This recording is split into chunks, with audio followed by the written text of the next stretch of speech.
রুচি কবে আসবে।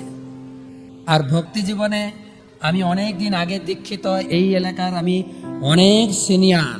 অনেক লোক বলে এই এলাকার কেউ ভক্ত ছিল না, পরম দয়াল প্রভু এসে ঘুরতেন, কার বাড়িতে থাকবো। আমি রেখেছি, আমি প্রভুকে নিয়ে এই এলাকায় আমি কত অহংকার বশত সিনিয়রও বলতে পারেন, আমি কত বড় সিনিয়র, অহংকার তো। কিন্তু সিনিয়র হলে হবে না তো, আমি ভক্তিতে এগোচ্ছি কিনা তার প্রমাণ তো সিনিয়রের নয়। প্রমাণ কি?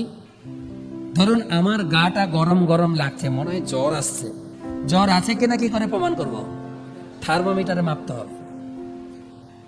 গোয়ালা দুধে কতটা জল মিশিয়েছে কি করে মাপবো? ল্যাক্টোমিটার। আমি ভক্তিতে উন্নতি হচ্ছে কিনা কি করে বুঝবো? সুত গোস্বামী বলছেন, ধর্ম সনুষ্ঠিত পুংসাম, আপনি ভালো করে ধর্ম করছেন, ঠাকুর পূজা, ভোগ রাগ, মালা জপ করতে মালা কালো হয়ে গেছে, দেখছো আমার কতদিনের মালা,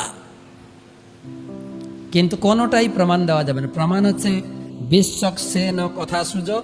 তোমার কি ভাগবত পড়াতে, ভাগবত শুনতে দিন দিন রুচি বাড়ছে? তাহলে তুমি ভক্তিতে এগোচ্ছ। আর না হলে শ্রম এ বহি, কেউ বেকার সময় কাটছে। বেকার হতে পারে আমি ভালো করে জব করছি, এ করছি, যদি ডেলি ভাগবত পড়ার প্রতি, আরে আজকে আমার ভাগবত পড়া হয়নি, তবে বোঝা যাবে। তাই পরীক্ষিত মহারাজ বললেন সময় বেকার কাটছে না। এই ভাগবত কথা আমৃত এত আনন্দ, কিরকম আনন্দ! পিবত ভাগবত রসমালয়ম,